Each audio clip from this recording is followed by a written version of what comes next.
আসসালামু আলাইকুম everyone, welcome back to my channel. আশা করছি সবাই ভালো আছেন। আজ আমি আপনাদের সাথে শেয়ার করব শিং মাছটা কিভাবে খুব সহজভাবে এবং খুব দ্রুত পরিষ্কার করা যায়। অনেকেই এমন আছেন যারা শিং মাছ পরিষ্কার করার ভয়ে শিং মাছ কিনতেই ভয় পান, কিন্তু শিং মাছ পরিষ্কার করার খুব সহজ একটা পদ্ধতি আপনাদের সাথে আজকে শেয়ার করব। খুব সহজেই 5 থেকে 10 মিনিটের মধ্যে অনেকগুলো শিং মাছ আপনারা পরিষ্কার করে নিতে পারবেন। আজকাল অনলাইনে দেখা যায় বিভিন্ন ধরনের পদ্ধতি, যেগুলো একদম পুরাটাই ভুয়া। আমি অনেকগুলো পদ্ধতি চেষ্টা করেছি, কিন্তু দেখেছি এগুলো সম্পূর্ণ মিথ্যা। কোনো কিছু মাখিয়ে রাখলে শিং মাছ কখনো এমনি এমনি পরিষ্কার হয়ে যায় না। তো শিং মাছটা কীভাবেই খুব সহজে এবং খুব কম সময়ে পরিষ্কার করে নিতে পারবেন, তার 100% অথেন্টিক একটা পদ্ধতি আপনাদের সাথে শেয়ার করব। তো চলুন কথা না বাড়িয়ে আপনাদের সাথে ভিডিওটি শেয়ার করা যাক।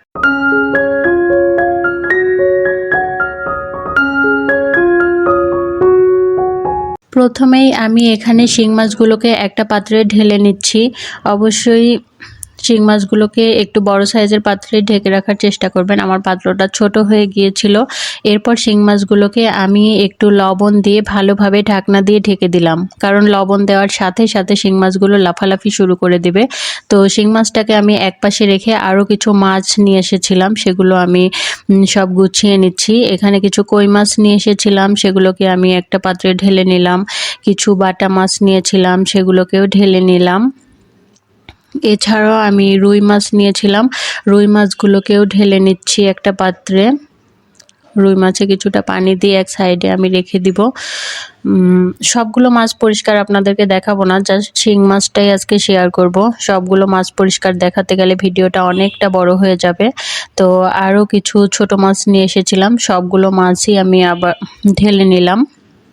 তো শিং মাছটা দেখুন এতক্ষণে একদম পুরোপুরি মরে গিয়েছে।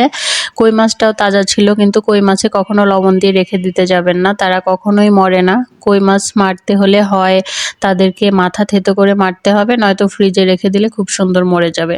তো যাই হোক, সবগুলো মাছকে আমি প্রসেস করে রেখে শিং মাছটা শুধু নিয়ে আসলাম। শিং মাছটার আমি মাথাটা, শিং মাছ যেহেতু মরে গেছে এটার মাথা এখন কাটতে প্রবলেম নেই। তো শিং মাছটা আমি মাথাটা কেটে তারপরে নিয়ে আসলাম। শিং মাছটা মাথা কেটে সুন্দর মতো ধুয়ে নিয়ে আসলাম। এরকম একটা জালি আমাদের সবার বাড়িতেই আছে। তো এই জালিটা দিয়ে দেখুন শিং মাছটাকে আমি এভাবে ঘষে নিচ্ছি। এই জালিগুলো কিন্তু আমাদের এমন কোনো রান্নাঘর নেই যাদের রান্নাঘরে এই জালি আমাদের থাকে না। এটা আমাদের নিত্য প্রয়োজনীয় একটা জিনিস। তো এই জালি দিয়ে একটা শিং মাছ পরিষ্কার করতে 1 মিনিটও লাগবে না, জাস্ট এভাবে ঘষে যাবেন। আমার বাসায় ছাই ছিল না, শিং মাছগুলো একটু পিচ্ছিল ছিল, তো ধরতে একটু কষ্ট হচ্ছিল। ছাই দিয়ে বা কোনো একটা কাপড় দিয়ে ধরে নিলে আরও সহজ হয়।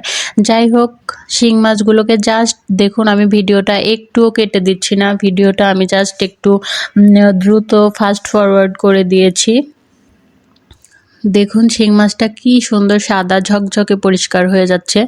অনলাইনে যেসব অদ্ভুত সব প্রসেসগুলো দেখায়, যেগুলোতে শিং মাছ তো পরিষ্কার হয়ই না, উল্টা সময় নষ্ট আর বিভিন্ন ধরনের এটা সেটা মাখিয়ে রাখতে বলে, যেগুলো করতে অনেকগুলো খরচও হয়, আবার সময়ও নষ্ট হয় অযথা, একটুও কালো ময়লা ওঠে না। আর এভাবে আপনারা যদি এই জালিটা দিয়ে এভাবে মেজে নেন, কোনো খরচ নেই, কিন্তু শিং মাছগুলো একদম ঝকঝকে সাদা পরিষ্কার হয়ে যাবে। আপনারা এটা বাসায় করে দেখতে পারেন। 100% শিওর যে শিং মাছ একদম এরকমই সুন্দর পরিষ্কার ঝকঝকে হয়ে যাবে খুব দ্রুত। 5 থেকে 10 মিনিটের মধ্যে আপনারা শিং মাছগুলোকে পরিষ্কার করে নিতে পারবেন। দেখুন আমি এক মুহূর্তের মধ্যে সবগুলো শিং মাছকে এভাবে ঘষে ময়লা উঠিয়ে ফেলেছি। কি পরিমাণ কালো ময়লা ছিল, সব কালো ময়লাগুলো উঠে গিয়েছে। শিং মাছগুলো একদম পরিষ্কার ঝকঝকে তকতকে হয়ে গিয়েছে। দেখুন আমার শিং মাছগুলো রেডি। তো কেমন লাগলো পদ্ধতিটা অবশ্যই জানাবেন। আশা করছি আমার আজকের ভিডিওটি আপনাদের অনেক উপকারে আসবে। ভিডিওটি যদি আপনাদের কাছে ভালো লেগে থাকে তাহলে প্লিজ একটি লাইক দিয়ে আমার চ্যানেলটিকে সাবস্ক্রাইব করে দিবেন। আর দেখুন শিং মাছগুলোকে আমি এভাবে 2টা বক্সে করে ফ্রিজে রেখে দিচ্ছি। এভাবে পরে আমি রান্না করে নেব। তো আজ এ পর্যন্তই, বাই।